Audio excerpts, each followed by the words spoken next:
We'll call the meeting to order. First thing, we got Grant on the phone for one of the members, and Jenny just called in. She'll be a bit late.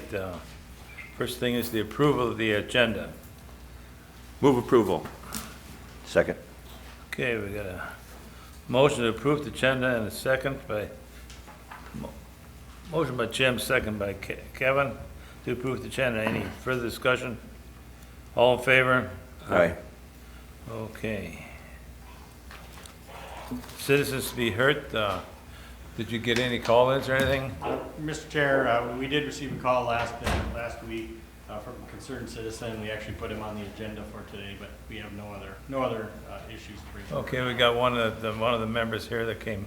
Mr. Erickson, you'd like to speak to us on, come on forward and the mic. Thank you.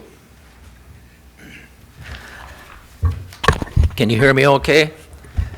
Dwayne Erickson, Just a minute. We got Dwayne Erickson from Ulen. Ulen. Good to speak to the citizens. Okay. Yeah, Dwayne Erickson's my name. I'm a Becker County resident, but I'm a taxpayer in Clay County, and that's why I'm here. And my concern is, I've always had good feelings about the Buffalo watershed.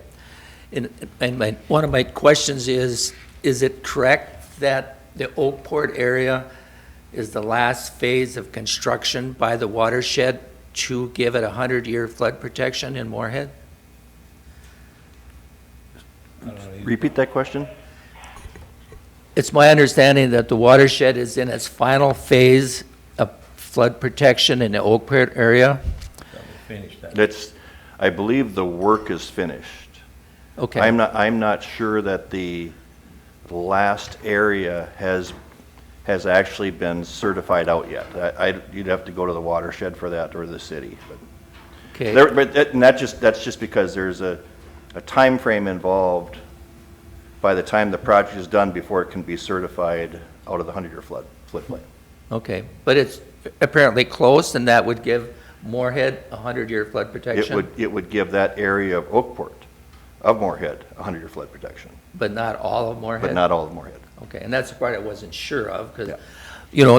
and my concern is, it seems to be an initiative to do the diversion, and I'm wondering why, if they got flood protection in Moorhead, why would Moorhead want that?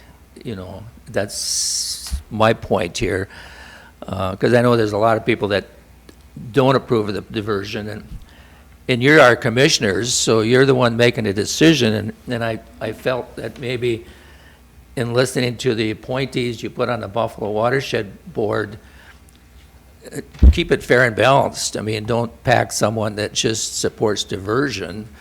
That's my concern. I mean, I think the Buffalo, I've farmed land by Stinking Lake for 35, 40 years, so I've known Bruce Albright pretty his whole working career, and I've always admired him of having the patience and the vision to get a project put together, and my concern is, gotta be fair on these appointments. Don't do a diversion thing just to cram something through. Let the people decide what they want to do. If us farmers were to do a project, we'd petition for it, and if it passed, then those that petitioned for it would be in a benefiting area, and they would pay for it, the ones that were in the benefiting area. So if Fargo wants to build a housing development, which I don't have a problem with that, but maybe they should pay for those costs. Just on that comment alone, I have to respond, because it may be out there that people think that this diversion is being done for Fargo development. I can tell you, I don't think there's a commissioner on this board who has voted for that reason whatsoever.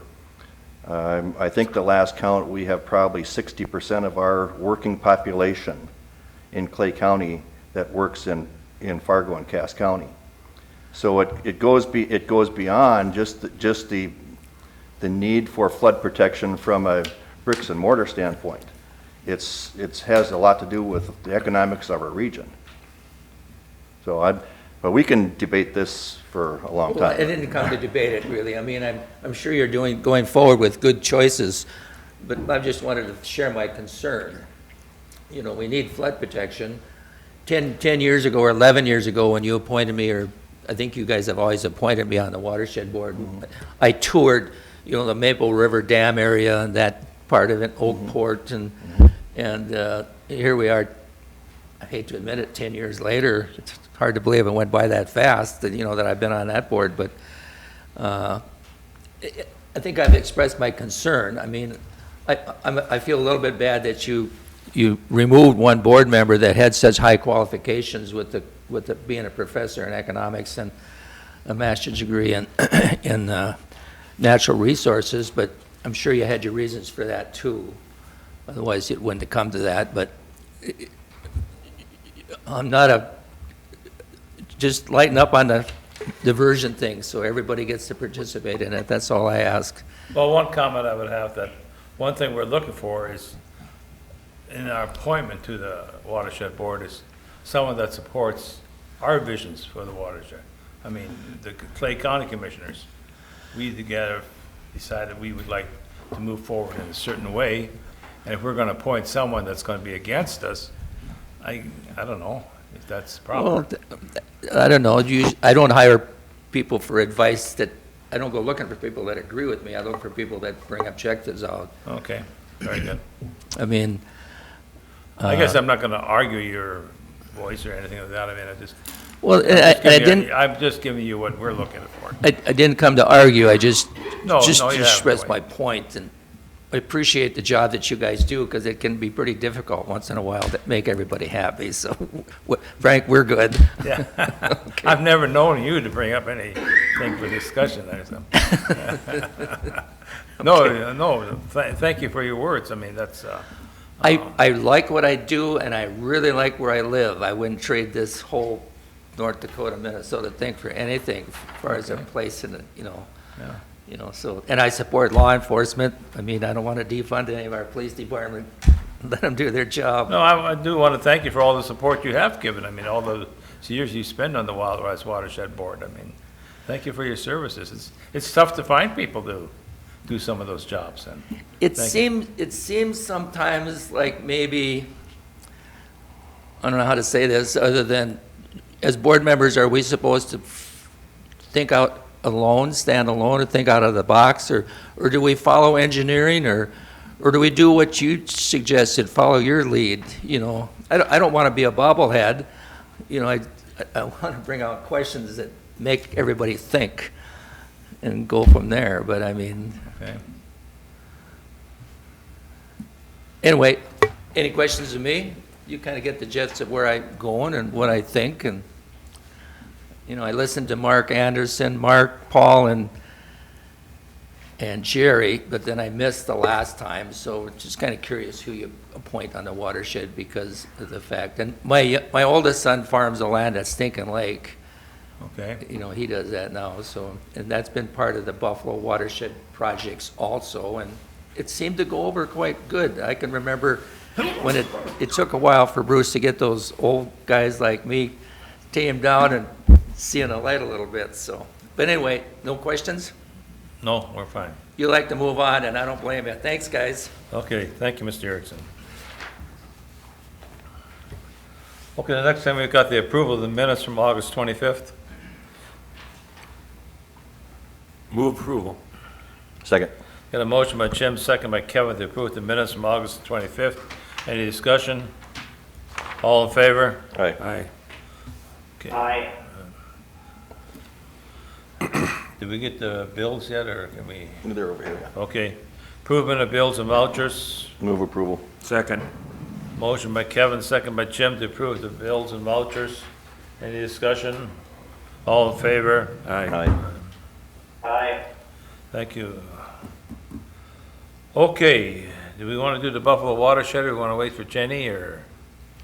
Mr. Chair, I guess that this board has expressed concern that all 5 commissioners be here, so I guess I would suggest that we put that agenda item on hold at this point. Okay, we'll put that on hold till Jenny shows up, hopefully in the next few minutes.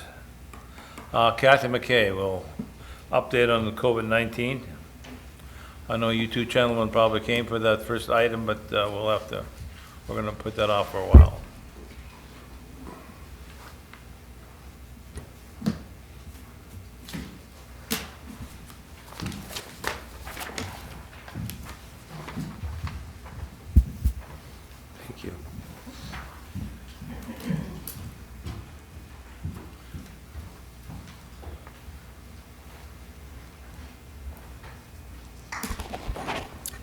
Good morning, Mr. Chair and Commissioners.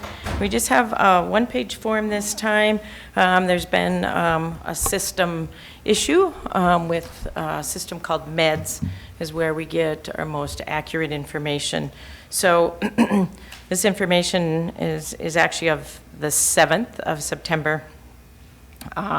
So I'll just go through some of the numbers we have, just in a little different format. So as you see, Clay County, we have 1,011 positive cases, so that's up a bit more than our last numbers that we have received, about 130, I think our last count was 880.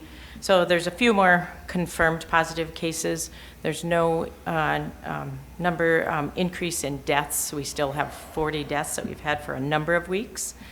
Our 14-day case rate per 10,000, that is 7.80, and that is the number that the schools have been using to determine how they're going to start their classes. They've used that number. If it's below 10, they have the ability to do in person. And if it's over 10, there's recommendations about a hybrid. So of course, all the K-12 schools are starting today, but that's the case rate that we give the schools so they can make the determination about what options they have for their learning modules. And then number of cases who no longer need isolation is 795. Now that was updated just as of September 3rd. So there's some changes that MDH is making with their numbers, and maybe why we see the variance of positive cases. We still are having delays from the North Dakota Public Health Lab. So there's delays in that, and we also still are not getting the negative number of testing from them. Our Minnesota confirmed positive cases are at 81,225. And so there's 638 newly reported cases. This information that you're reporting here, does this go out to the public at all anywhere, or do they get this? Yes, our Like people PIO, watching the meeting this morning, do they get? correct. Our PIO puts it out on our public health Facebook page as well as the website. Okay, So thank you. yes, the public does get all of this information. I got a question for you, Kathy. Sure. Newly reported cases, 638. Is that for one day? The newly reported cases, Yes. that is, let me just look at that. Oh, the Minnesota cases, yes. Which day is that? That would be as of September 7th. So on September 7th, 638 new cases were reported? Correct. Is that correct? Is that how I'm reading? How many were tested that day? They just have the positive cases. She doesn't have the, completed tests. The number of completed tests on 9/6, if you see underneath that 7-day positivity rate, is 15,147. So then if we take 638 and divide it by 15,147, Of the newly reported cases you're taking, yeah, and then the number of completed tests. that's correct for that date. And you should get That's the. 4.2%. Well, and they do a 7-day positivity rate, so they don't just take 1 day. They do a positivity. But on that rate. date that you have the newly reported cases, the rate is Right. 4.2%. Yeah, and the 7-day rate, that weekly rate is 5.5, just because of the Okay. reporting delays. So they do the 7-day positivity rate is why Okay. they have that difference. All right. And then, of course, we talked about the hospitalizations. That's in Minnesota. How many people were hospitalized, how many in intensive care. We do know that does not include those hospitalizations over in Sanford and Essentia. And we've talked about the challenges of getting that information on a regular basis. We've been working hard to try to get reports on the number of hospitalizations for the Clay County residents in Sanford and Essentia, and we're still working on that process. It seems to be challenging to get that information. And then we get the United States confirmed positive cases at 6 million, almost 6.4, and then deaths, 192,000. And then globally, the 27,889,000 deaths globally. So that's the information, that's all we were able to compile for this meeting, so I apologize you don't have all of it, but at least some of the most current data that we could get. Our med system should be up and running again today, so that's where we get all of the data. So these cases that you're talking about, people from Minnesota that are in Ascension, Sanford, are they reported on the North Dakota side then? As the- cases? They report the people can get the North Dakota, or the officials can get the North Dakota numbers of ICU. But it's going to include Minnesota people. Right, that does not include, yep. In the last data I got it was very minimal number of people. Okay, very good. It was just a couple Well, people. that's what I was thinking, that Yeah, the number can't be that great. no, they're not. They're not large. Now, the hospitalizations in Minnesota, if somebody was hospitalized in some of the hospitals in Minnesota from Clay County, those would be counted in the Minnesota Yes. cases. Okay, Mr. Chair, yeah. I just want to see if my math is correct here, Kathy, based on this one report. So Clay County's had 1,011 positive cases as of September 7th. And as of September 7th, we have 795 no longer needing isolation. So that means they're probably not, Recovered. they're recovered. Yep. And that was of, excuse me, Commissioner Campbell, that was of 9/3? Okay, so in So- both instances? No, the September 7th number, the confirmed cases are 1,011, but it was only 9/3 that we know of the people that are out of isolation. Okay, so So there's a few probably would have days. been a few more, some more that would have come, because I guess where I was going with that is, had those been the same day, we'd have 216 minus the deaths would have been 176 active cases, Right, which would have been 3 times our highest. right, That's what was concerning to me. correct. Yes. So the number of, and that, we get completely off that med system, which it was down. Because So as the numbers were here now, it would show that we'd have 176 active cases. Last week we had 50. Right, right. And again, it's all the delays in the reporting. That's the hardship of this system, is there's such a delay in some of that reporting.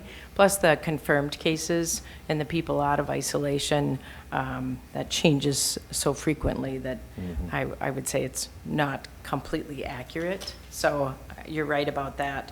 The confirmed positive cases, we have a few more cases now that the college students are back. We Right. expected the cases to go up a bit. And I reported, I think, last week that the numbers were pretty low at our higher ed, but of course, they've increased now, just like they are in any of the other higher ed systems on the North Dakota side and across the nation. We're seeing numbers that are increasing, and that was, we were expecting that. So we're also seeing the numbers. We're working closely with the higher ed to follow up on all those cases, but we're seeing numbers go up.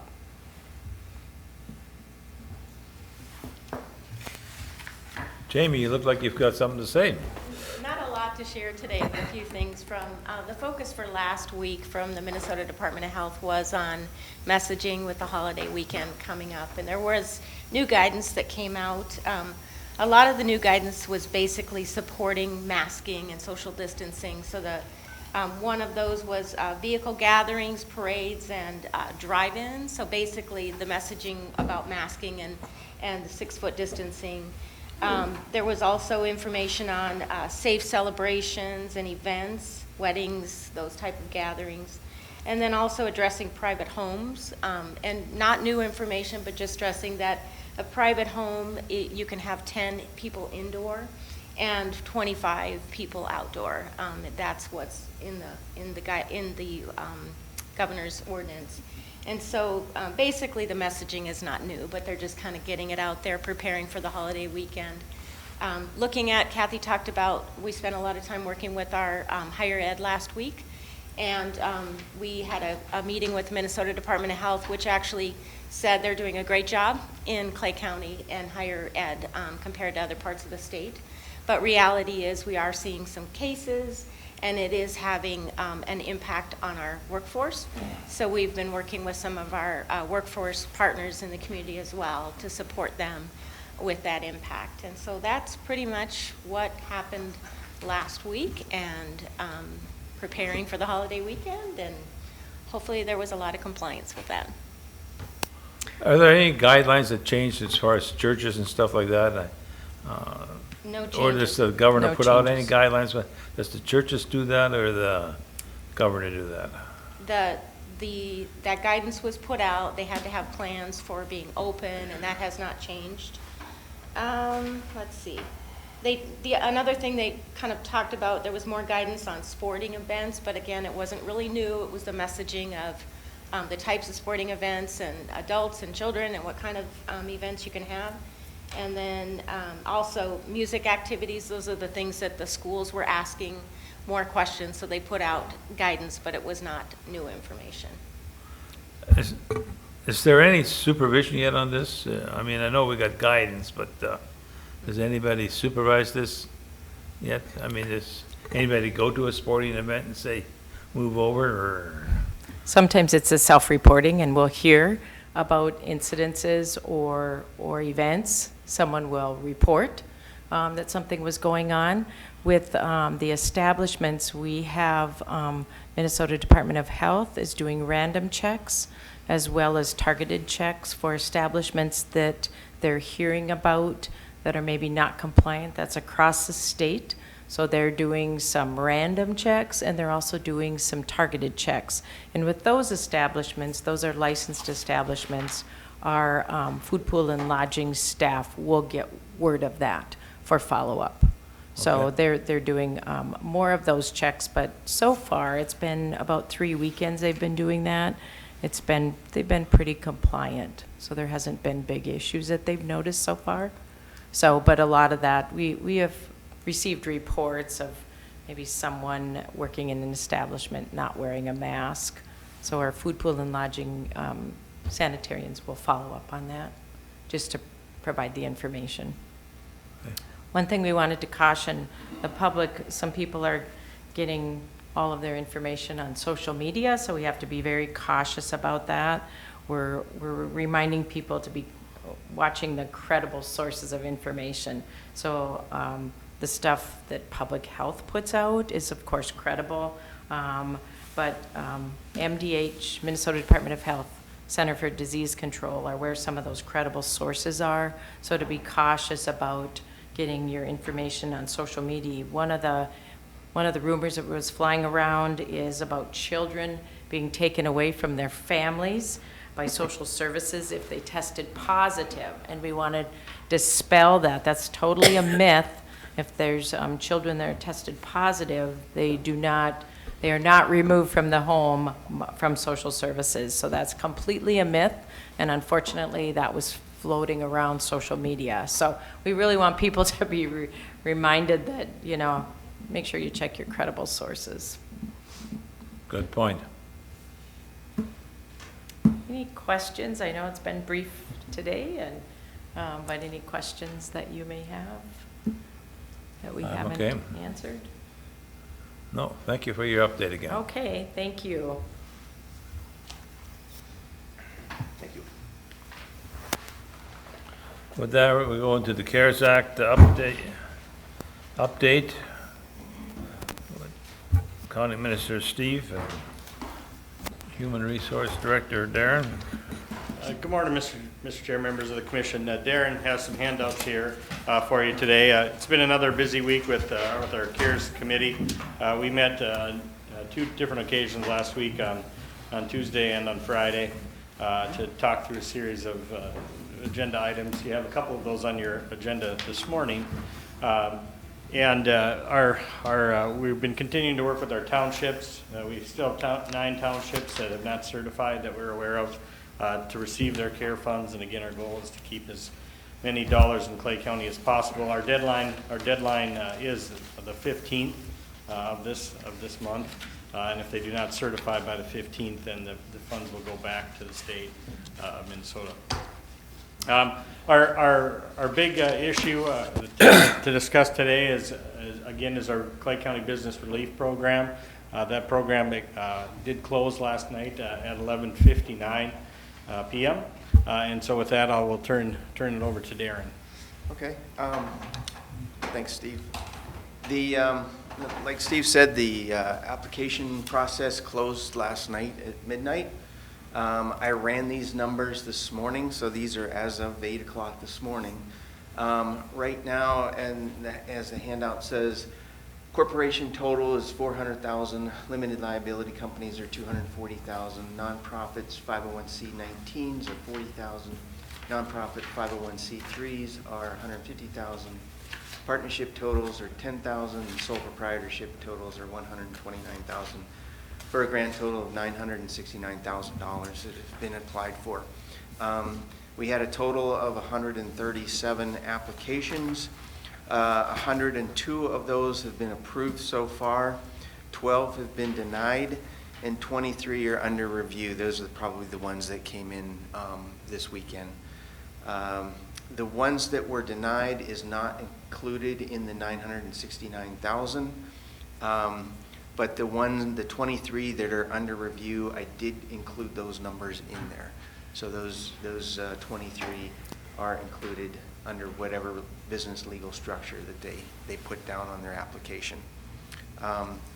So that's kind of where we're at right now. Our path going forward is to review the rest of the applications today with our partners in the city, Barnesville and Hawley and Dilworth, and then hopefully have another meeting on Friday, I believe, is the next CARES Act. I think we're having one right after this, but probably have a final tally by Friday, and then move forward from there.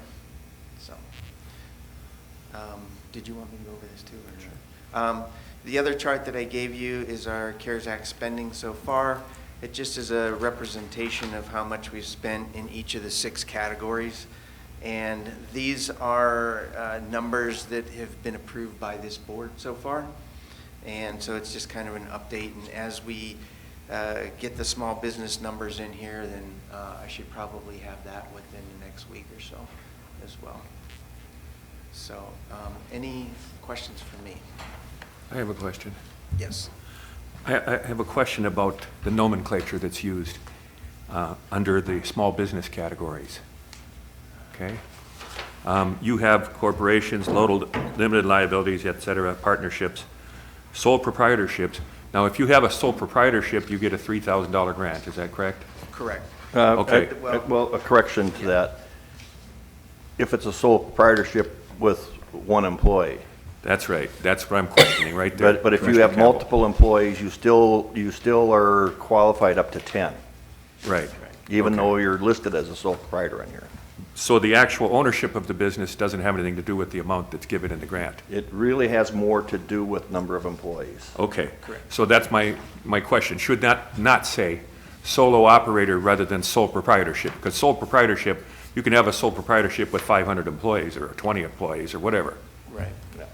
And that was one of the things that we're going to go back and look at, because some of the applications came in and they put down no employees, or they put down 2 employees but listed it as sole proprietorship.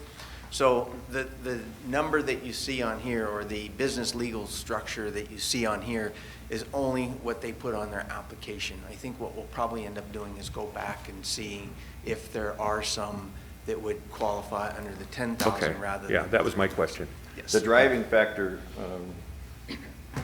Commissioner Haney, is the number of employees. That I agree with that title, sole proprietor, can be confusing. Well, yeah, Steve Shields is a sole proprietor. Yeah. Yeah. So, Okay, just as a matter of record, Jenny joined us now. We're at full staff here. I do want to comment also that this $969,000 is making the assumption that we would use the maximum amount that we talked about in each category. Correct. In terms of payout. So.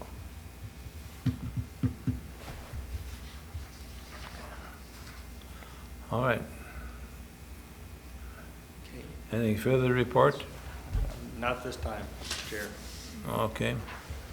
Let's go right into your next item then for clay, soil, and water conservation, funding distribution.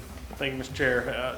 The Clay County Soil and Water Conservation District did not receive funding from the state, but the state did reach out to them and indicated that we did receive CARES dollars, and so they could inquire with us on the ability to provide funding for them. The only request that the Clay County Soil and Water Conservation District put forward was a laptop, which they purchased during the pandemic. $1,325.50 was spent, and that allowed their staff, their employees, to attend virtual meetings during the pandemic. The request, this item did go through our CARES Relief Fund Committee and was approved to move forward to this board. And so with that, I would be open to any questions. I may also add that this not only allowed them to attend meetings virtually, but because of their office being closed, it allowed the staff member to remote work. Okay. So we need approval for them to purchase their computer. And I would move the request. Second. Any further discussion? Okay, we got a motion by Kevin, second by Jim to approve the laptop purchase for Clay Soil and Water Conservation District. All in favor? Aye. Opposed? Aye. Okay. Okay. See, Grant, you're still with us there. Okay. Okay, Jenny's here now. I think we'll go to item number 1. Or excuse me. Number 2, discussion and consideration of appointment of the Buffalo River Watershed District Manager. Last week, we interviewed Joel Hillebrand, Cherry Jansen, Mike Butenhoff, and Gerald Butenhoff. Today, we'll consider any one of these for appointment to the Buffalo Watershed District. Do I have any discussion on that? Just want to comment that I appreciate the fact that we had 4 very active people in the community who applied for this position. I think that they all bring a wide breadth of knowledge and experience to the table. And as someone who's had lots of conversations with citizens, both in the rural and city, I think that we'd be well served by any one of those members. I also want to say to this board that we differ in some things. Not everything, but there are things that we differ in. And I think that having a difference of opinion often brings a perspective to a board that makes us better. And so with that, I would make a motion to appoint Jerry Butenhoff to the Buffalo Red Watershed. Okay, we got a motion to appoint Gerald Butenhoff to the board by Jenny. Do I hear a second? I will second that motion. Any further discussion?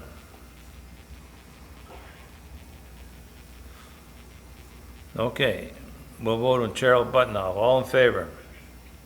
Aye. Opposed? Aye. Okay. That motion fails. Any further?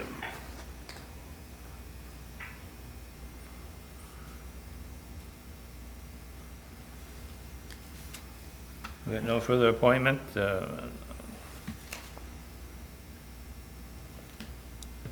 Mr. Chair, Yes.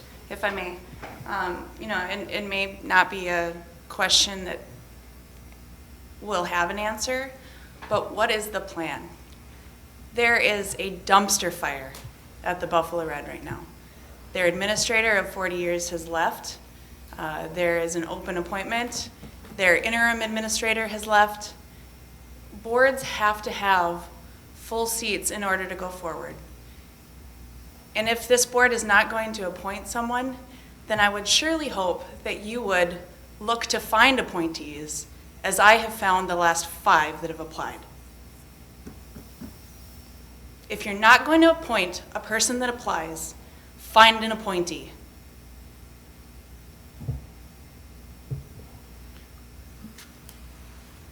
Any further discussion? I guess I too have to agree with that we're not satisfied with the candidates, that we better look for somebody. I don't know what qualifications we're looking for, so. I mean, I know what qualifications we're looking for. Find somebody.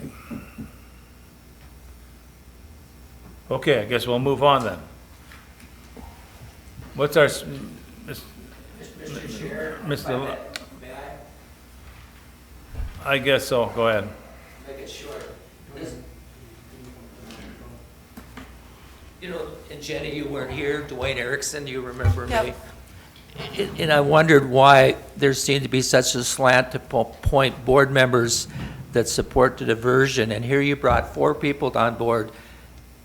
I thought you commissioners agreed on everything, voted the same way, so Jenny did a good job bringing something forward. Let's get it out so the public can decide. Thank you.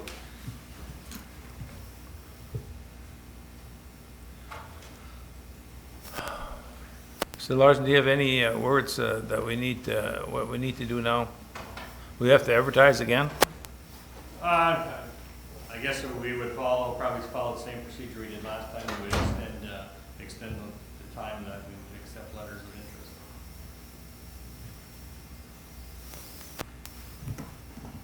What was the statute obligation again? The statute obligation had to do with making sure that we initially provided the notice 30 days prior to the end of the term. And so we did that with our initial application process.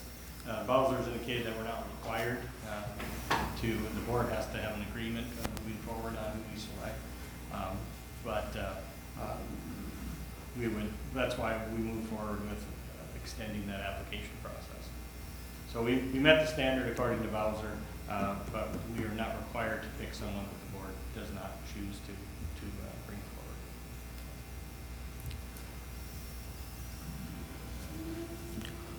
forward. Okay, with that, we'll move on to number 6.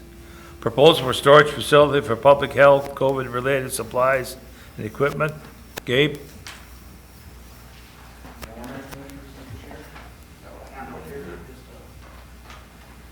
Overlay and then an estimate behind that.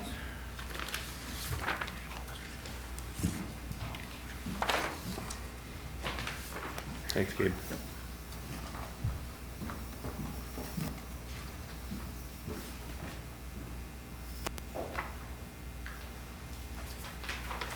Let's go back to the CARES Act funding that the county received.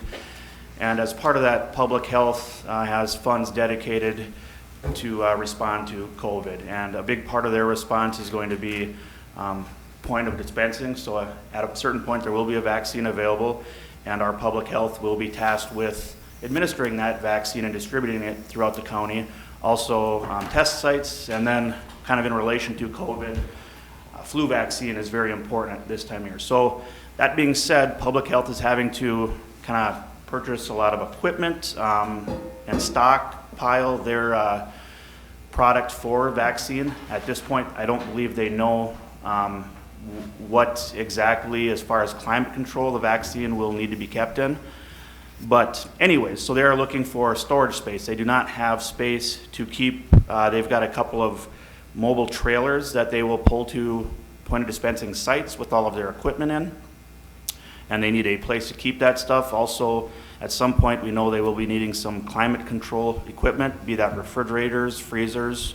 They're needing space for that, but they just don't have any space over there for it. So the proposal here is to erect a pole building at the 15th Avenue DMV site. And if you look at the map there, you can see up in the northwest corner is the proposed location. And if you're familiar with that site, there are 2 small storage sheds up there. One of those is used by county maintenance, so Joe Olson keeps some stuff in there. And then the other small storage shed is used by Monty Martin from the sheriff's office to store some of his work crew tools. Well, if you remember, a couple of weeks ago, the commissioners approved the allocation of an additional garage space for the sheriff's office. So Joe has more space up there and the sheriff's office has more space up there. So that frees up, those sheds are no longer needed. So Joe will be able to store his stuff in his additional garage space. We'll be able to store Monty's stuff in ours. But we still run into the issue that public health has, now they'll actually have 3 trailers that they'll need storage space for and then additional equipment. So the proposal is, Joe Olson and I did receive an initial bid from Foltz Buildings, and that is for a 32 by 40 pole building with a 16-foot sidewalls. So that would allow for a enclosed trailer to fit inside of there. Essentially, it would have 3 garage bays that would be big enough to fit their trailers, and then the equivalent of a 4th bay where we would most likely put up some pallet racking so they can store items like PPE, any sort of their dispensing equipment and things of that nature. If you note on there, the bid is $45,000. That's for the building and concrete. Joe estimates an additional 10 to 15 possibly for some additional groundwork and then electrical. We have reached out to a couple other companies and requested bids. They just haven't come in yet. But Foltz did feel that this was very doable by the December 1st date. They said their main concern right now would be getting someone to do the concrete work, but didn't figure that would be too much of an issue. We did explore putting just a gravel floor in our Class 5 floor in there, but the Moorhead City ordinance doesn't allow for that. So, and quite frankly, for the long run, for the long term, I think it would be smart just to go with the concrete anyway. So that is, I guess that is the request. The money allocated for this would come out of the public health, the money set aside for public health and the CARES funding. And in meeting with Kathy, that very much fits in their plan and within their budget for CARES Act money. So this is just for storage of the trailers, is that? It would be for housing their, not just their trailers, but anything that they are going to need for testing and point of dispensing for COVID. Is this gonna be a heated place? It will not be heated, no.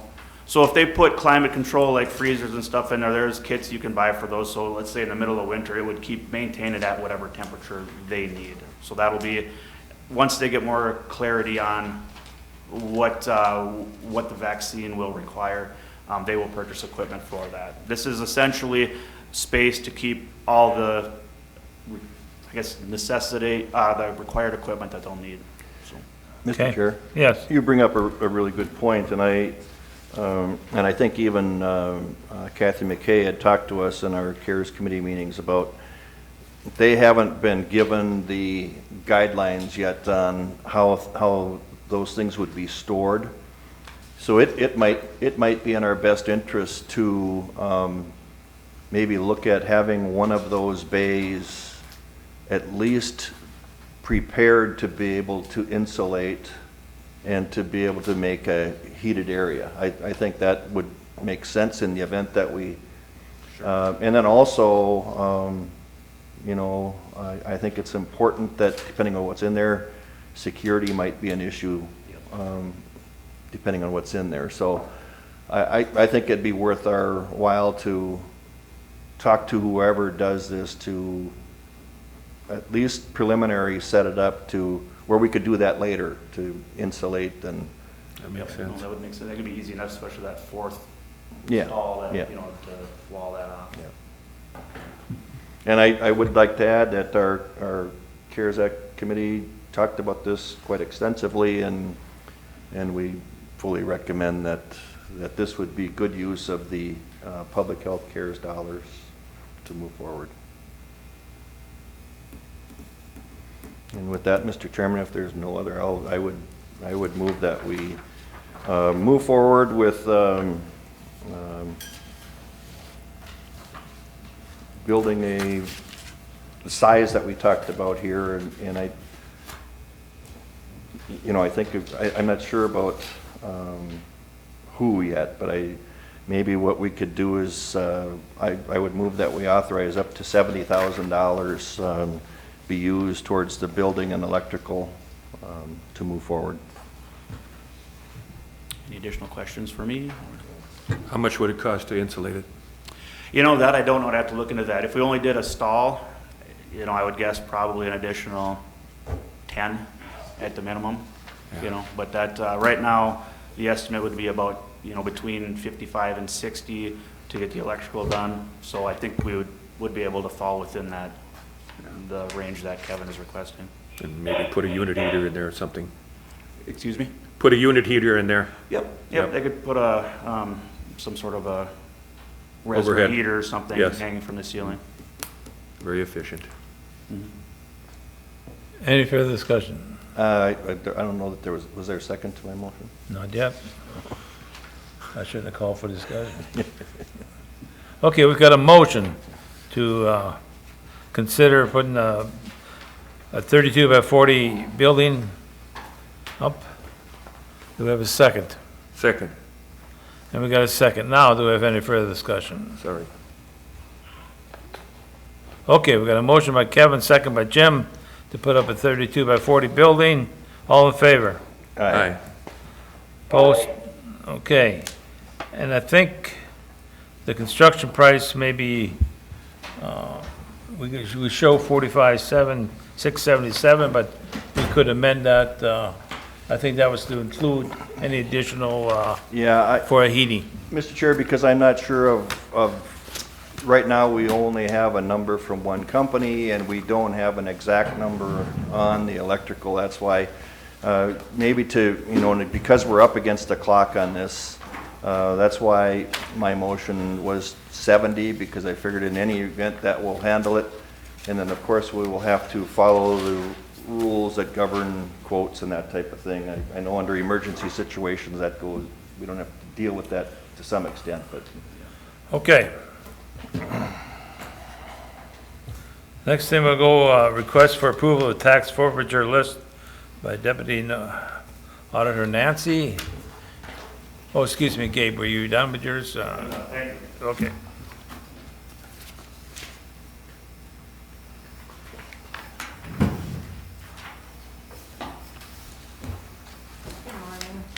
Morning, Nancy. I have a list of the properties that have forfeited to the state for non-payment of taxes. I am asking that the board approve this list. We will be having our tax forfeit sale again in December, as we normally do. The properties, if you approve them, the people still have a right to repurchase them up until the time of the tax forfeit sale, or until a city has a request to take the property.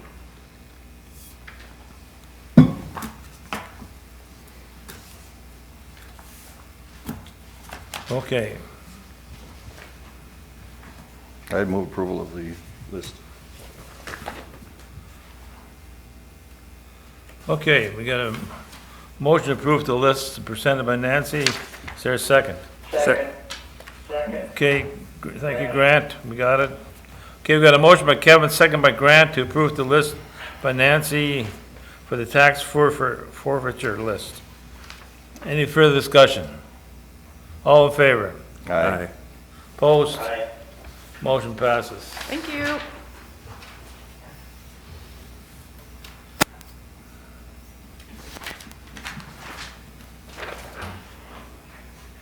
Okay, Lori, got a request to approve open the courthouse for citizens who wish to participate in absentee voting.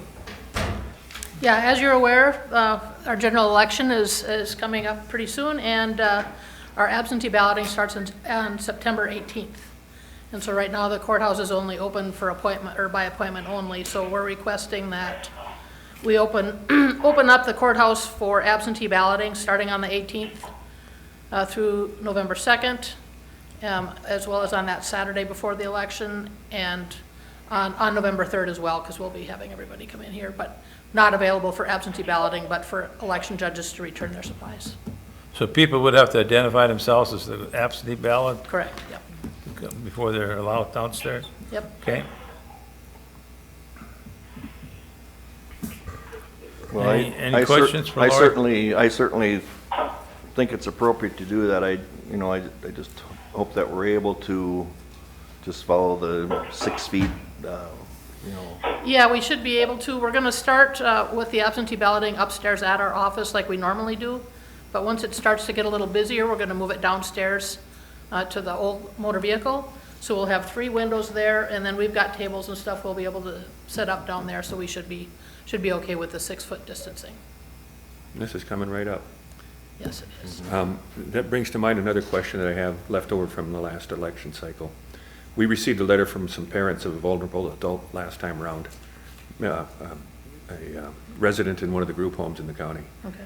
requesting that the daughter not be brought to vote on election day. Then they were notified by the group home that too late, the daughter had already voted.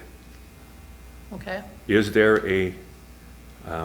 what is the VISPADAT number for those that are allowed to vote? In other words, the vulnerability index, the specific services prioritization decision assistance tool. Yeah, that I There's a don't number know. that every one of them has. Okay, that I don't know. And above or below, Okay. there should be a place where they are brought to vote and not. Right. Yeah. I'll have to check into that. I actually Yeah, don't know because that. we had that complaint last time around, and Okay. I I'll think do some that's something we check. should put on the radar, is all I'm saying. Thank you. Yeah. Thank you. I'll look into that.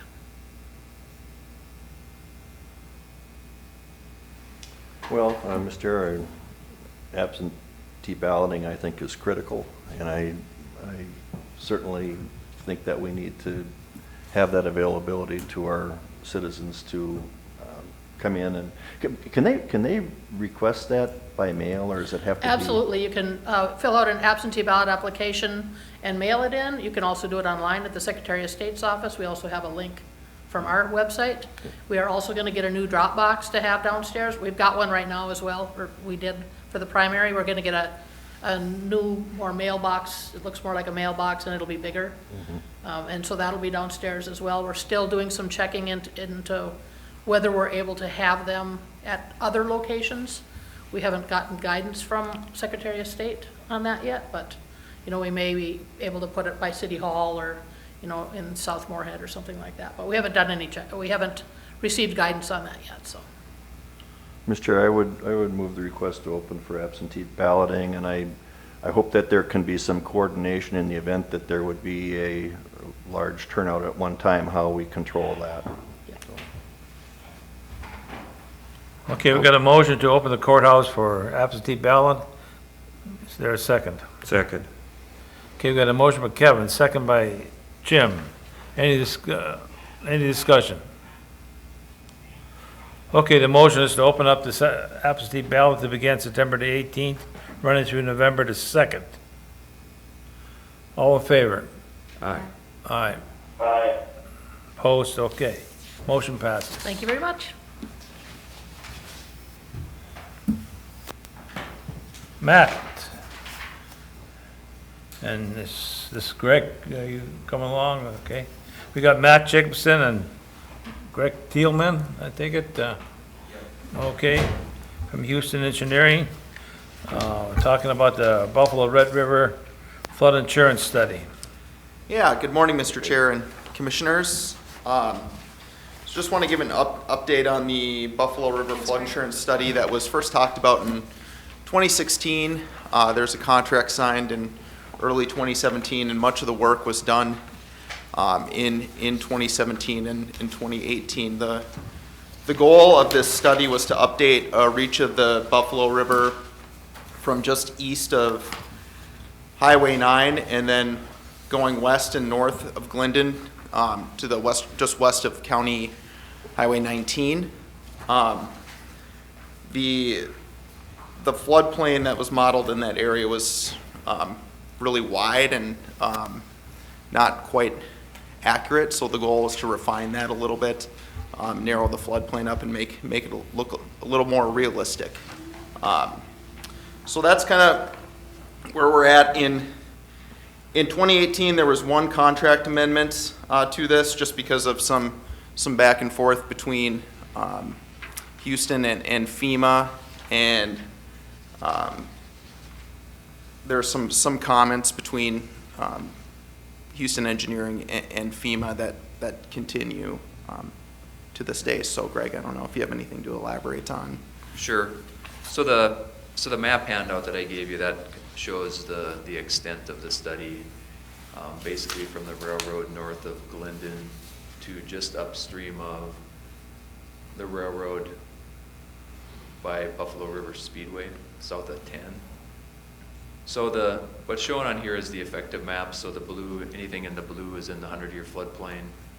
The pink is the 500-year floodplain. So back in 2017, when Tim Magnuson was still the emergency manager, there was some discussion about trying to update this area because the maps weren't very accurate. So we went under contract in January of 2017 to update the floodplain for this area using an unsteady hydraulic model, which is a lot more detailed than what was used previously. So that process went on, as is typical so it was through FEMA's letter of map revision process that it was done. So our original submittal was in 2017, about 3 years ago.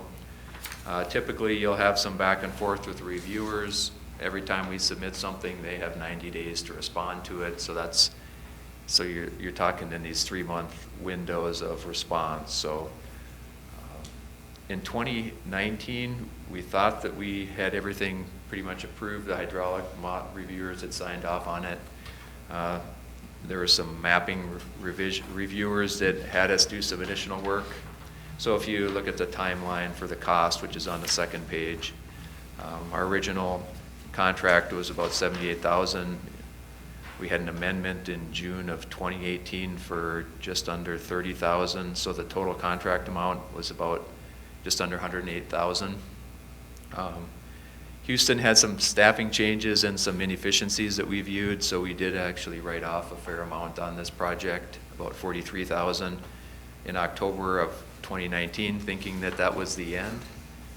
However, the reviewers came back with some additional work, and so basically anything from October of 2019 to current has been additional back and forth that's came as a result of either changes in reviewers or different levels of review. Our most recent submittal was in June of this year. We believe we've addressed all the comments. I received communication from the reviewer again this morning that he thought they would be done with their review in the next Who are the week or so. reviewers that you're talking about? Are you talking FEMA or is that? So FEMA has a contractors that does their technical review. So for Region 5, which is where this is at, it's a company called STAR. It's a group of consultants that do their technical reviews for them. So we're kind of at their mercy to sign off on it. This isn't unique to this project, the reviews being very extensive. We've been just a similar, for Fargo-Moorhead, the conditional letter of map revision that was submitted for the FM diversion project. I think we're on probably 15 months that's been ongoing. These reviews have become very extensive and very costly and very difficult to budget as a consultant, because once we submit something, we think we've done it per spec, but they come back with comments that require additional work, and it's just kind of this back and forth process. So In the meantime, it doesn't cost them anything, it just costs us. well, it costs us all, because FEMA's a government agency, so the taxpayers are paying for the reviews, they're paying for the, on the FEMA end as well, but Forgot you're about right. that. So I guess what I emailed or sent a message to Matt a month or so ago, just saying that, we've gotten well above our budget amount again, and wondering if there's a possibility of a contract amendment. So our current work in progress is about $37,000. I'm hopeful that we're at the end. In the meantime, these people who have been living in this area for 2 years, been paying flood insurance, Correct. while we go back and forth here for 3 years. And we do have some work maps. There are a number of properties that will come out of the floodplain as a result of this. A lot of them along Highway 18, County 18, there's a number of residents along there that will be coming out. So the end product is better, but it's taken us a long time to get here. And, Mr. Chair, I'll add that to date, we've been cost sharing this project 50/50 with the Buffalo Red River Watershed District. So we would, if this amendment is approved, we would make that request again. So what are we looking for? Amendment number one, or what how much money are you looking for? So amendment number 1 was for $29,902, Okay, that was back in June of 2018. 2018. So our current work in progress is $37,000. I guess I would request an amendment on the order of magnitude of $37,000. That's So for we- the Clay County share or for the entire share? That's for the entire amount. So you'll ask us for the full and then just go see if the watershed will pay the half? So, if the board would like, I could draft a letter to the Watershed District. I know when I talked to, the Watershed District a couple weeks ago, that's kind of what their request from their interim administrator was at the time, was to draft a letter of request, from this board to the Buffalo Red Board. Mr. Chair, it seems to me if we're at 37,268.75 as of today, you know, might there be a little bit left to wrap this up, or are we confident where we're at? Well, I'm willing to, we're kind of at your mercy here. I guess, I guess if you'd be willing to sign off on the 37,000, anything beyond that to carry it to the finish. I don't think you can get it done. Okay. I'm hopeful we're close. Well, I remember back when this was first started, we had several residents in that area that were concerned. They didn't think that the 100-year map was correct. And, as you mentioned, there's parcels that are paying flood insurance that most likely would come out. I'm supportive of anything we can do that gets us to a correct 100-year floodplain, so I would move that we go forward with the request to finish this study. Okay, we got a motion by Kevin to move forward with this study, which would cost us an additional half of the 37,000, possibly. I'd almost would think that we'd have to pending this on watershed approval then, wouldn't we? Mr. Chair, members of the commission, in previous board action, you have approved it pending reaching out to the board, watershed board.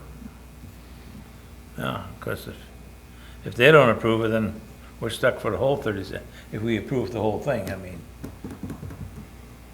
the way I look at it. Okay, we've got a motion, and is there a second to this? I'll second Grant. Okay, Grant, okay, we've got a motion by Kevin, second by Grant, to approve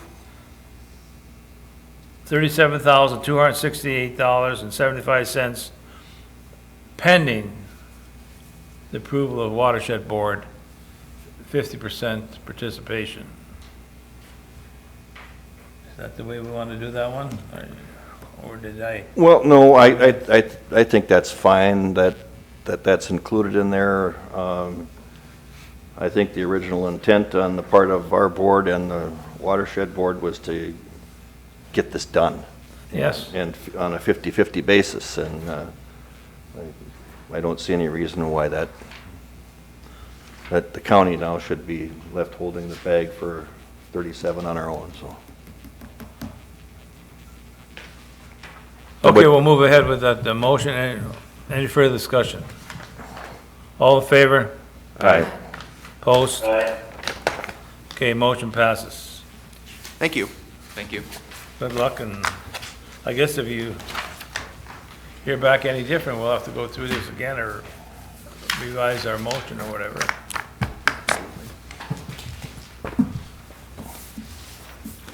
Okay, we've only been in session for an hour, do we?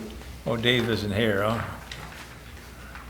We do have Lisa here if you wanted to. The city of Moorhead, if you wanted to hit that before the break. Which one is that? Item That number, would be number 12. item number 12. Okay, Lisa. Okay, we got a request for extension of the Make Morehead Homes 2-year property tax rebate for newly constructed homes.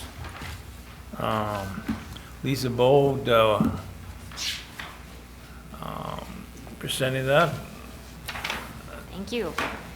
I am here today because the Make Morehead Home property tax rebate that has been in existence since 2009 is expiring at the end of 2020, if not extended. We've been managing it in 2-year increments to have a touch point with our elected officials periodically in order that we are sure that the incentive is needed and is helpful. And so I am here to ask the county board's resolution of support to continue operating the program through the calendar year 2022. And the Morehead City Council acted unanimously on August 24th to extend the tax rebate. And tonight, I go to the school board, so we'll be asking their support as well. So I would love to have done that in a little bit different order, but the timing of your meetings was such that I'm asking the county before the school board. But each of those organizations has supported the program in the past, and I have prepared, in addition to the city's resolution, I have a letter of support from the Home Builders Association of Fargo-Moorhead indicating the value of the program from their perspective as something that gives Moorhead greater attention and helps to promote affordability of housing. And I've included a long-term chart on the home construction, both Moorhead's homes, as well as what's been happening in our metro area, and have additional information about the value of the homes that have been constructed under the program, and noting that every year that we offer the program, another year of housing comes back on the market and is part of the long-term property tax value in the city of Moorhead and Clay County moving forward in perpetuity. So I can give you more information, but maybe I should ask if you have any questions at this time or what additional information you would like. Okay, as far as this is just for newly constructed property. I mean, does this include the apartment houses and stuff like that? This is too? single-family homes only. Okay. And it is any new home that is constructed within the city of Moorhead. And I believe Hawley, Barnesville, Dilworth also have the program. And I'm not sure of the status Linden does do it. of extent. Mr. Chair, the county portion of this has been countywide, right? I mean, Mr. Chair, Commissioner Campbell, cities do have to opt in to be part of that. And so if this board made the decision to again support this, we would have to have an open hearing for that. And then after this, we would reach out again to all our communities in Clay County and talk, see what their interest is in being included in this two-year route. but again, my comment goes to it's what we do is countywide. A city can opt in or opt out for their local share being tax abated. However, from the county standpoint, the counties, once we do this countywide, it's countywide. Am I? That's correct. And I fully support it, by the way, because I think it's done a lot of good, so. And Mr. Chair, I would also note a letter from the city of Barnesville did come in after the packet went out, so I did read that on each of your desks. I saw that from Karen. Yes. Yeah. So this it will require a public hearing then for? Yes. And Mr. Chair, we would be looking, the earliest we could have the public hearing would be October 6th, or October 6th. Mr. Chair, I fully support this, and I think we should move forward with the public hearing to get this approved. Okay, we got a motion by Kevin, Second by Jim. second by Jim. Thank you. Any further discussion for Lisa? Or any other discussion? All in favor? Aye. Aye. Aye. Okay, Thank you very much. move forward with that.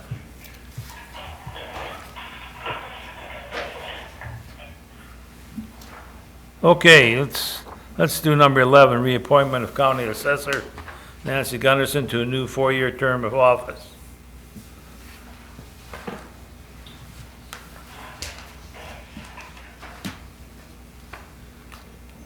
Thank you, Mr. Chair, members of the commission. Nancy Gunderson's 4-year term, our appointment is scheduled to expire at the end of this year. And by state statute, determination by this board has to be made by October 1st on whether or not this board would support a reappointment for Nancy. And so the request, we are here this morning, I guess, to request that. She needs to have a board resolution signed before October 1st, and so she's able to forward that on to the Department of Revenue for their review. So with that, I would turn it over to you for any questions. Okay. Any, Mr. Chair, it's Grant, I make a motion to reappoint. okay, we got a motion by Grant, Second. second by Kevin to reappoint Nancy Gunderson to a 4-year term. Any further discussion? The only thing I would like to add is Nancy done a great job and certainly approved this extension. Okay, all in favor? Aye. Opposed? Aye. Okay, motion passes. Thank you, Nancy.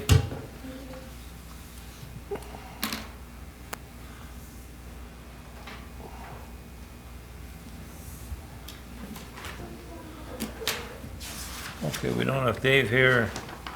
Do we need a break, or are we okay yet, or? Grant, do you have to take a break? You're, oh, I see Dave is here. I see Dave is here now, so we can take him.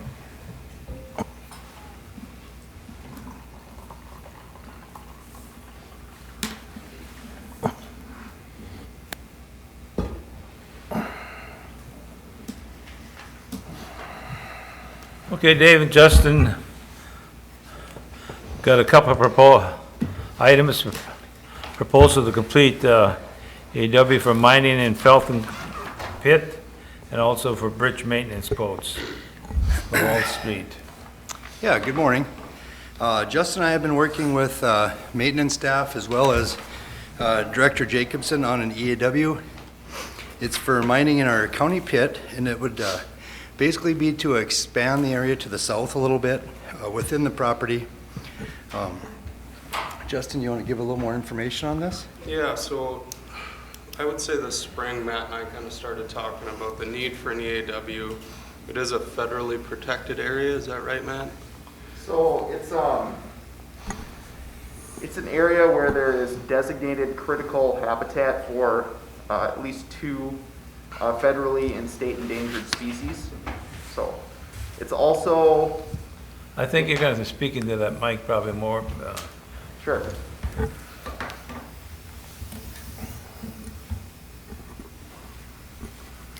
Yeah, so it is a near an area that is designated as critical habitat for federal and at least 2 federal and endangered, federally endangered and state endangered species. Also in our county development code, this area is zoned resource protection biological, and an EAW is required for any mining in resource protection biological zoning districts. And Matt and I kind of started the process and kind of started looking at the requirements for an EAW and explored the option of doing it in-house, and it was kind of over both of our heads. And we reached out to a couple consultants, one of them being Moore Engineering. And Moore Engineering is completing Spring Prairie's EAW to the south, and they just seemed to have a really good handle on everything that was going on in the area. And we felt that they were the best option moving forward to complete the EAW.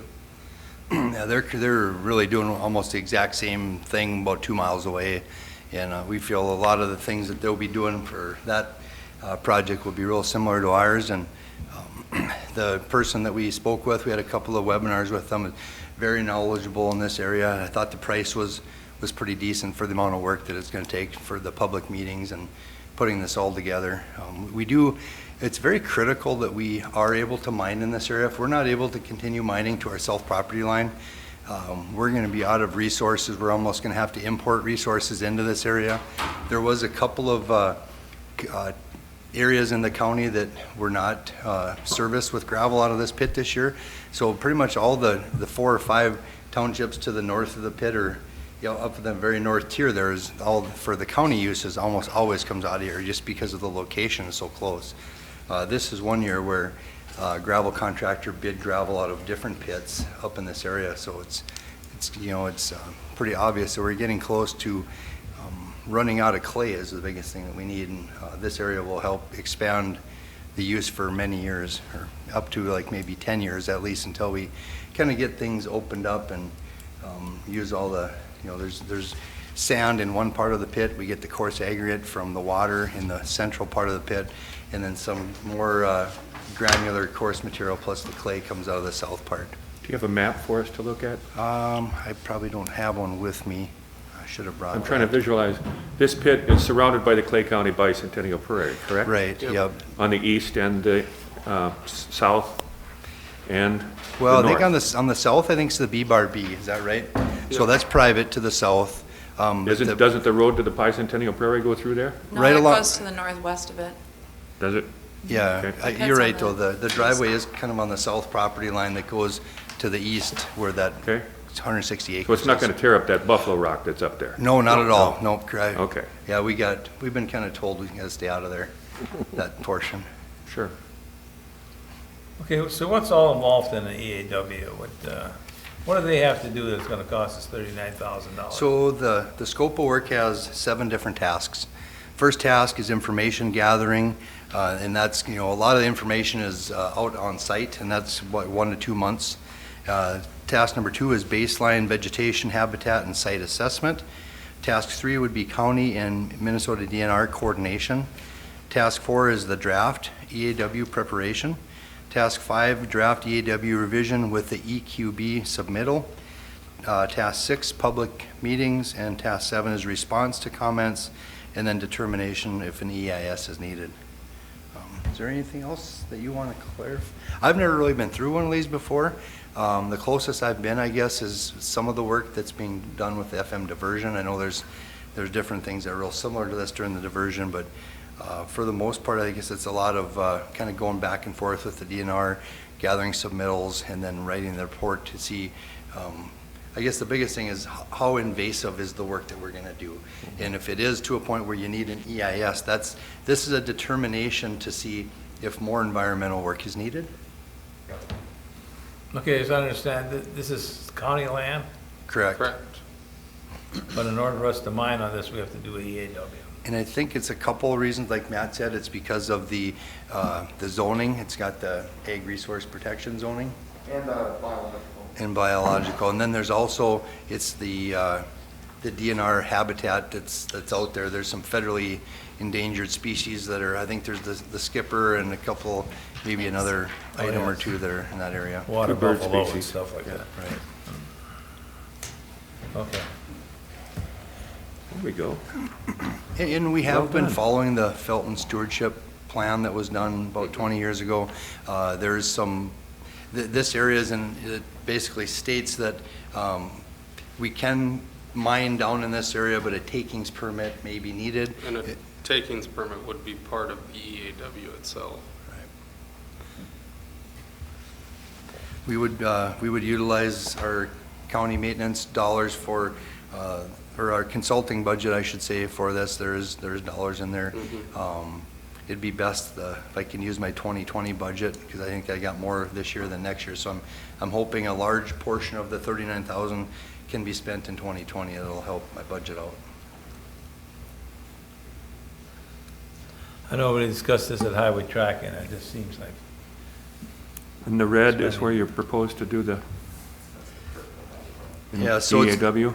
Right, so, the red is kind of the critical habitat where the takings permit would be needed. The area would be the south green kind of portion there, just to the left of the red.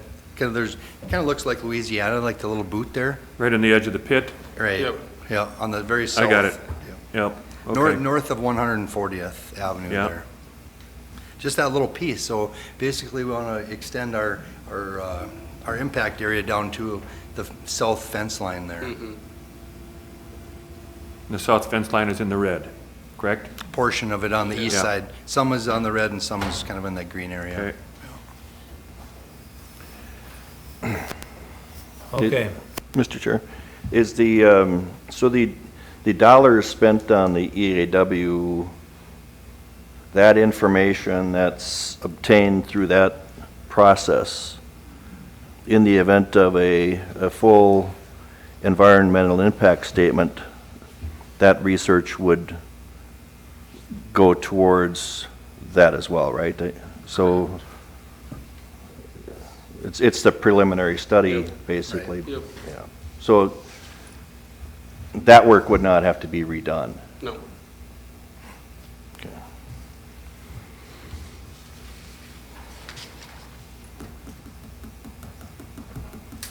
Well, okay. Look for a motion to approve this. Mr. Chair, if I can too, part of our discussion on this is the need for gravel resources. Yes. And it's extremely important that we have these gravel resources, and hopefully what gravel resources we can have, we can keep in mind that, that's needed for the future for Clay County too, so. So I would move that we go forward with this EAW. Okay, we've got a motion by Kevin to go forward with the EAW for $39,450. We have a second by Jim. The only comment is, it seems silly to spend that much money to work our own property. Did I hear you say that it was clay that you needed? Correct, yep. There's a big pile of it on First Avenue North in Moorhead. Give you a heck of a deal on it. Isn't it contaminated? Yeah. I will also note that there have been occasions that we've had to require people coming to the planning commission get EAWs as well, so government has to follow the same rules. Right. Okay. Very true. Okay, we've got a motion. Any further discussion? All in favor? Aye. Aye. Opposed? Okay. We'll take your next bridge maintenance quotes for Wall Street Bridge. It's kind of a project that we've Thank talked you, about Matt. in-house for many years. So the bridge on Wall Street was built in 2005 and 2006.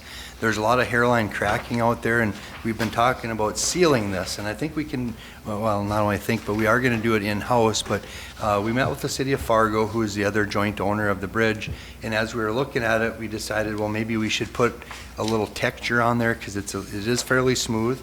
In the wintertime, there's a lot of vehicles that skid out of control and they bounce along the railings, and in an effort to make it safer, what we'd like to do is plane the bridge, and then our forces would come behind and put this sealant fabric or sealant material down. Basically, you just put it down with a broom. It's a liquid, and it seals and it goes into the little hairline cracks that are down there, and it's going to preserve the life of the bridge deck quite a lot. We should have done it sooner, but we're going to get that on there, and then we'd also then grind and put the striping back on there.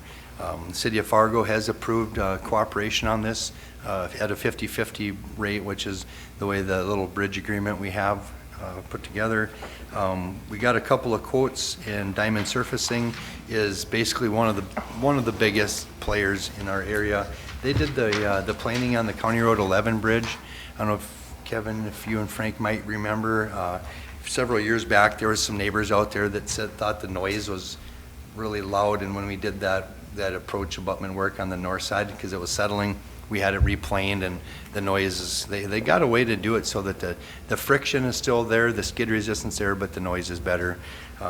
DSI does a really good job with that, and we'd like to get approval to move forward on the planing portion with them, and then Justin got a couple different striping quotes.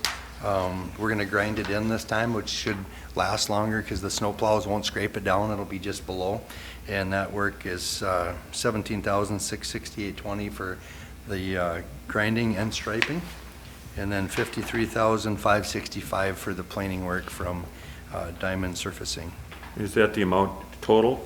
Total. Yep, for each. So we'll split 50/50 with Fargo? Yep. Correct. Yeah, Okay. yeah, this is the full share, and then ours will Roughly be. 70 grand? Yeah. Cut in yep. half, 35 grand, Right on. right? Okay. Correct.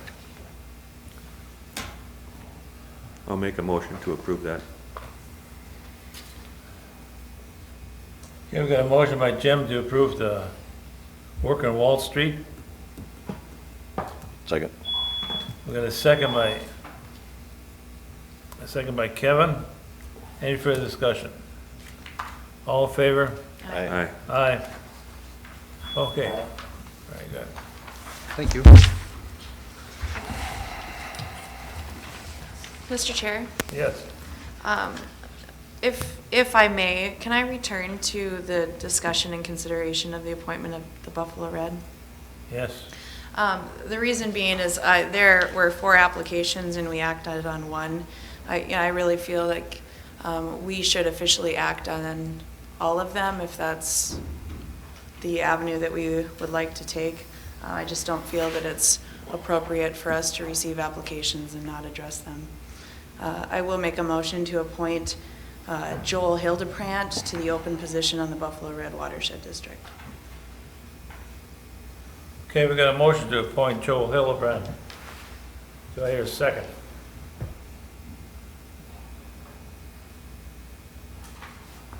Do I hear a second? Okay. For lack of a second, motion fails. Thank you. Mr. Chair, if I may, make a motion to appoint Jerry Jansen to the open position on the Buffalo Red Watershed District. Okay, we've got a motion to appoint Jerry Jansen to the Buffalo Red River Watershed Board. Do I hear a second? Do I hear a second on that? Failure of a second, motion fails. Thank you, Mr. Chair. Mr. Chair, if I may, make a motion to appoint Mike Buttonhoff to the appointment open on the Buffalo Red Watershed District. Got a motion to appoint Mike Buttonhoff to a Buffalo Watershed Board. Do I hear a second?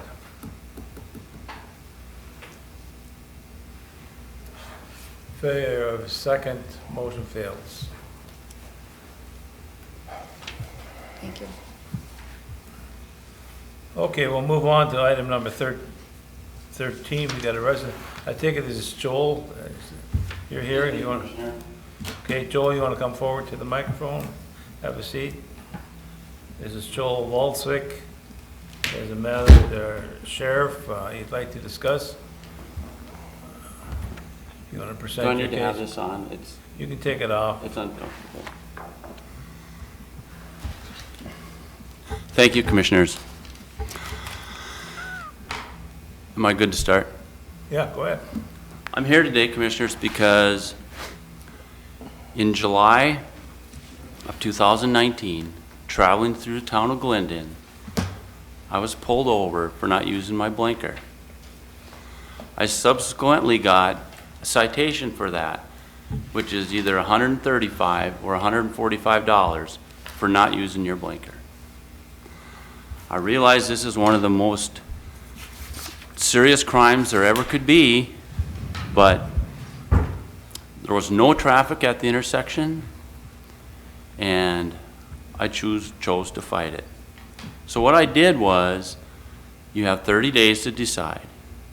So August 23rd of 2019, I asked for an extension, and I got a 90-day extension. Subsequently, the state of Minnesota with their awesome record keeping that they have, on October 9th, they convicted me, even though I had a 90-day extension. They violated my right to due process, and it was black on white in my file. So a month later, I'm having to fight all this, okay? And they said, oops, we made a mistake. Again, I realize this is a blinker, okay? It's a blinker. So, subsequently, I've had some hearings with the judge, and last Monday, I had the hearing with it. I asked for some continuations because of this COVID virus. Nobody seems concerned about it, stuff like that.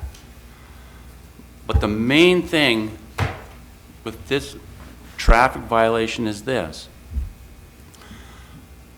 Law enforcement has officer discretion. And I have asked numerous people, everybody that I know, officers, sheriffs, everybody I know, who gives officer discretion? Where does it come from? Does the commissioners at this time know where officer discretion comes from? Does anybody know? I'm open to suggestions. So I had a discussion with your sheriff, and that's the reason I'm here. Because I didn't get anywhere with the City of Glendon cop. They've all treated me very, very poorly. Now, I'm just from Sebeka, Minnesota. I'm just a nobody, but I did put 35 years in the military, and I did fight overseas, and I take my rights very, very seriously, especially when they're violated. So, the Glendon cop, the city council, I went to the city council, they basically kicked me out. Okay? If that's how you want to handle things like that. But when I talked to your sheriff, at first he started out on speakerphone, and I couldn't hear him because it was just echoing and all kinds of stuff in there. Okay? And I can understand wanting to be on speakerphone. But I requested with him 3 times to please take it off speakerphone, and he refused, flat out refused. Now I ask you, commissioners, if you were talking to your sheriff on speakerphone and you asked him to please go to the regular phone, would he do it? I'm pretty sure he would. I'm no different than anybody sitting in this room. I really am not. Do I deserve an apology from him? A public one? I think I do. Am I going to get it? Probably not. But that's his choice. Okay?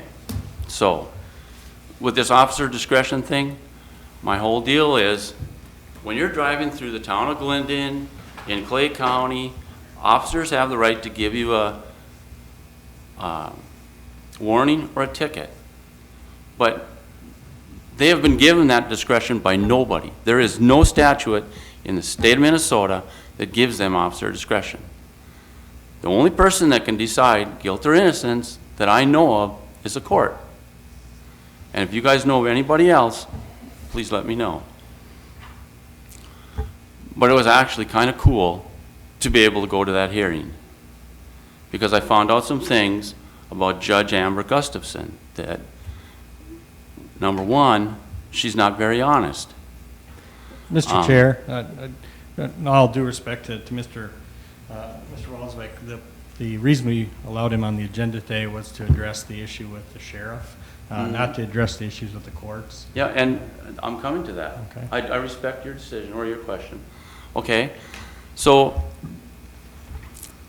I'm in the courtroom last Monday at 11 o'clock. And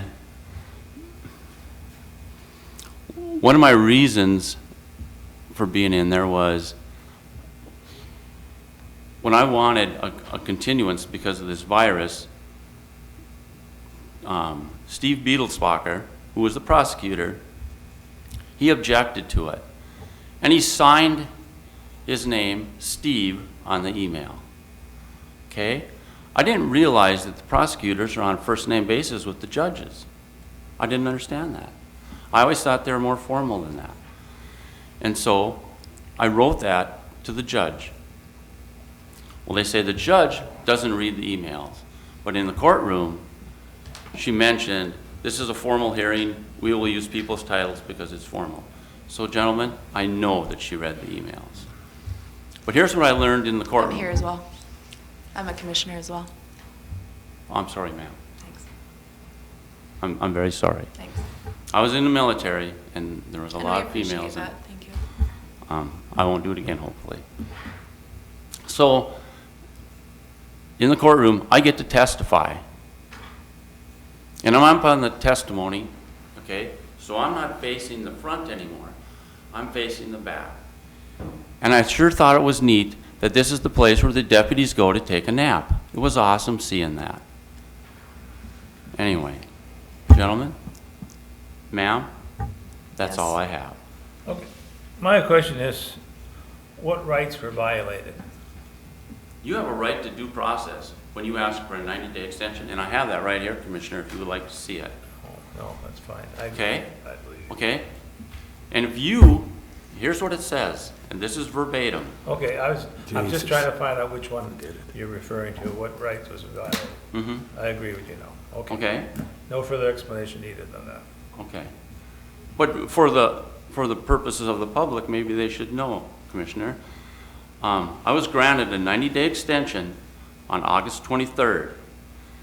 And October 9th, 2019, it says, conviction sent to DPS, Department of Public Safety. It's black on white.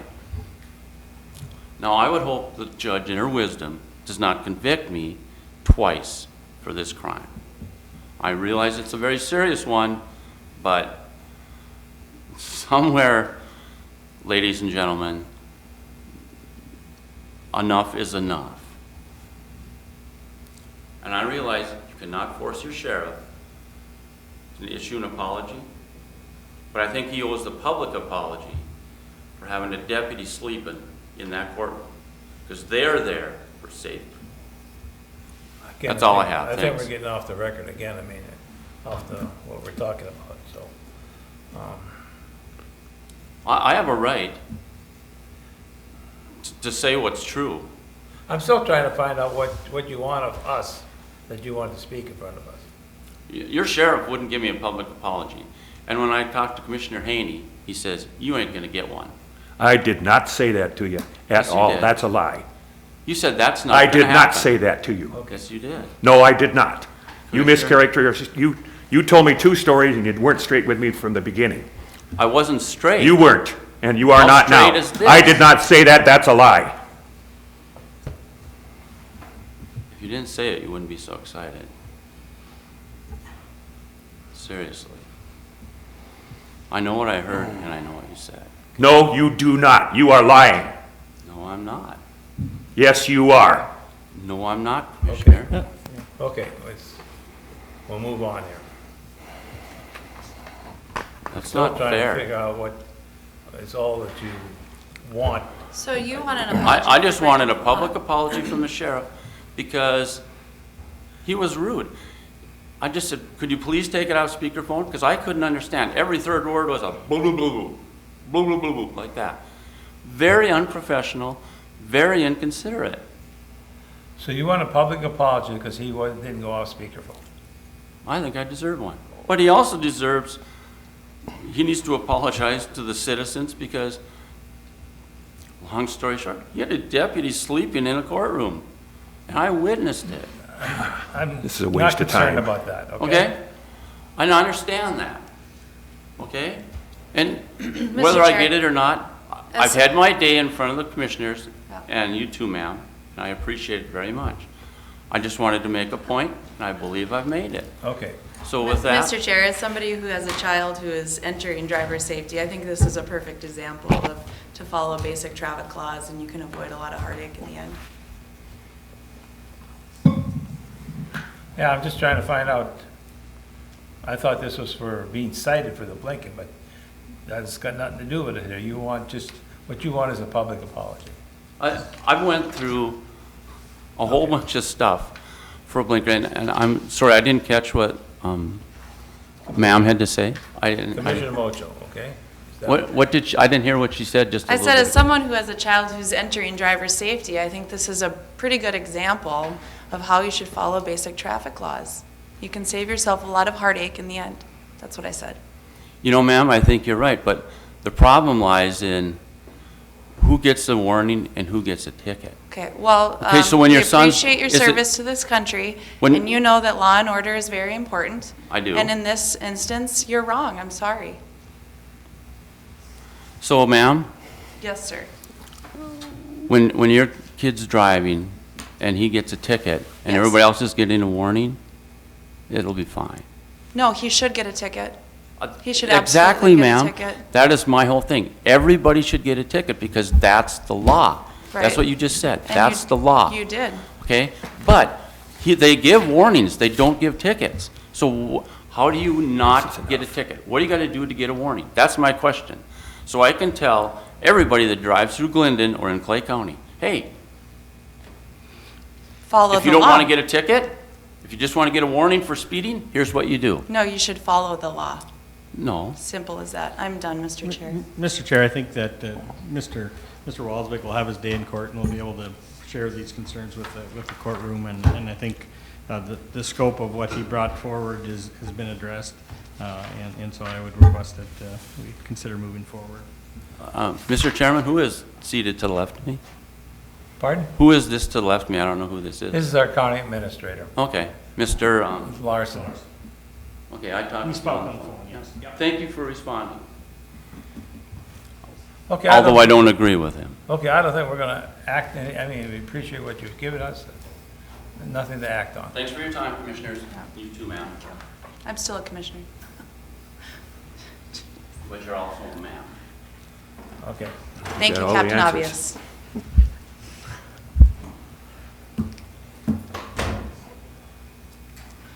Okay. Well, we just got one item, is Mr., when was he scheduled? 10:05. Is James around? If not, we'll go, you know, it's no use taking a break This now. is something that's self-explanatory, quite frankly. Pardon?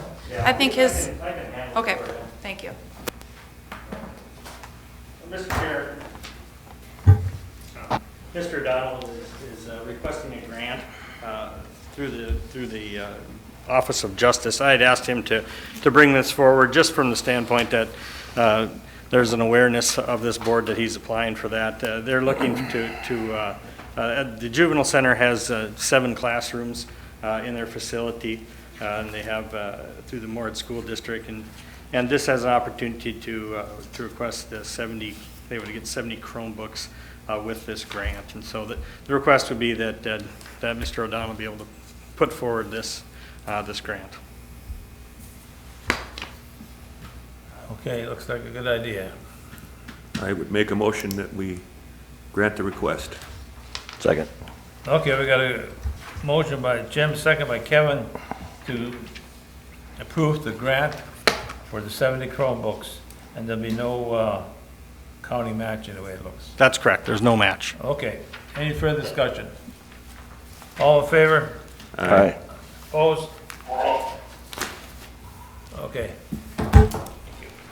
And that was just a late off on I from Grant. I take it. Okay. Okay, we'll go with the committee reports. Jim? Thank you, Mr. Chairman. Got my notes, here we go. On Tuesday, I attended, after our regular board meeting, I attended the insurance committee, and we had the update of the annual goings-on that had taken place in the past year that we were given a presentation by Steve Smith, I think was his name. And things went pretty good. We got rid of the triple gold program, and we did increase our family participation, which was one of our major goals. And the big debate that we had at the end of it was whether we're going to renew the contract with Mr. Smith or not. And I don't think we decided it at that meeting, did we? I don't believe that the decision was made, Darren. Yeah. The representatives are going to go to the various constituencies and get an answer for us, right? Okay. Then on Wednesday, I attended the City of Moorhead Planning meeting in a virtual situation. On Thursday, we had the Joint Powers meeting and also the Joint Facilities meeting.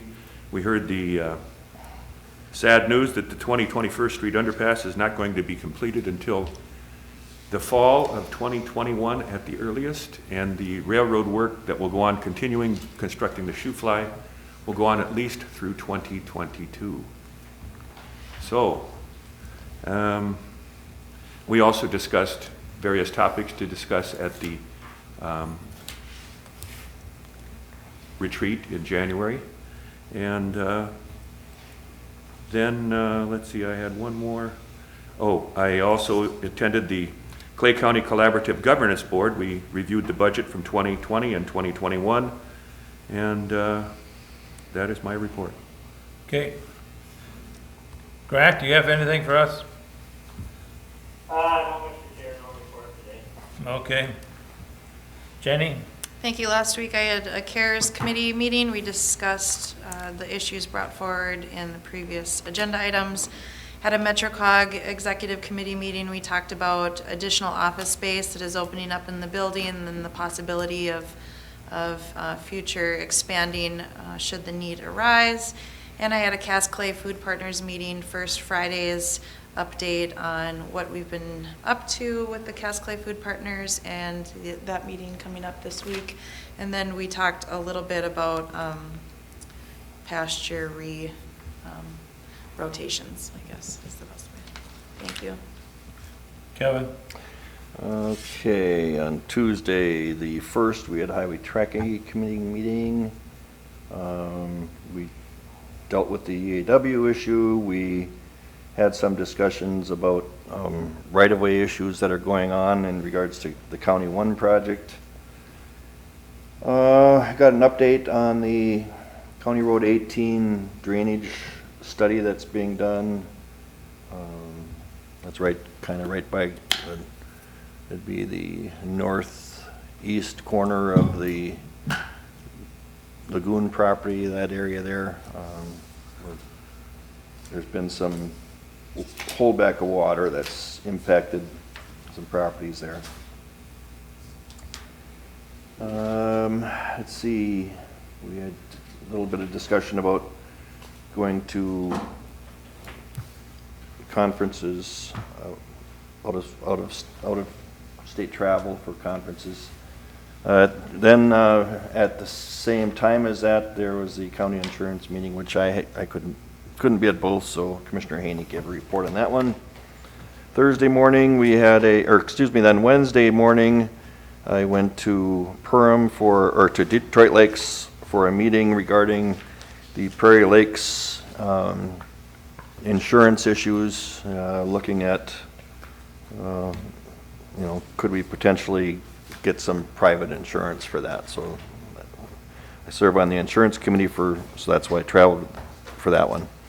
On Thursday morning, we had the Clay County Joint Powers meeting. Commissioner Haney reported on that as well, and we continued to research topics for the intergovernmental retreat and whether that will be virtual or a combination of hybrid, similar to what our schools are doing.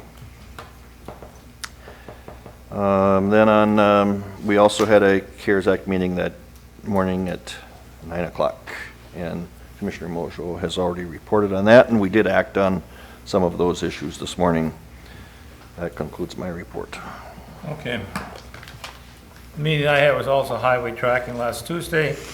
And the only thing I would like to discuss a little bit further or report is that we need to, I don't know, we need to come up with a system, but some of these subdivisions are asking for road maintenance on these subdivisions that they're building. And I think we need to come up with a policy, every time a subdivision goes in, do we maintain the roads, or a contract to maintain the roads, and which eventually will mean another person, another truck, and so I think this we have to give that some serious look at. Okay, and other than that, we were conducting interviews for assistant planner last Friday, and that will continue this afternoon. That was mine. Steve? Thank you, Mr. Chair. Last Tuesday, I attended the highway tracking meeting that's been covered in detail.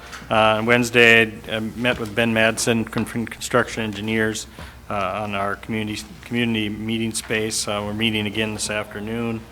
The attended on Wednesday or Thursday morning, attended the Clay County Joint Powers. That's been addressed by Commissioner Haney, Commissioner Campbell. I would note that we also had our joint facilities meeting at 8:30 that day. We meet 2 times per year. We heard updates from the City of Moorhead and the Moorhead School District on construction projects or upcoming projects. Friday, on the 3rd, we also had our business relief meeting that's been, our coronavirus funding, which we talked about the business relief funding requests from a series of issues that's been addressed. At county management that afternoon, we heard an update from public health, a CARES update and a budget update. On Friday, spent a great deal of time on evaluation preps on a number of department heads and met with Tim Dent and Mark Sloan on technology issues. Friday afternoon, I also did send a letter down to St. Paul encouraging a bonding bill. There's still a sliver of hope there, and so we did send that to our legislative representatives. And that concludes my report. Okay. Anything further? Darren or Mark, you got anything? Okay. I was just here to clarify any questions you may have. So there. Very good. Other than that, we're adjourned.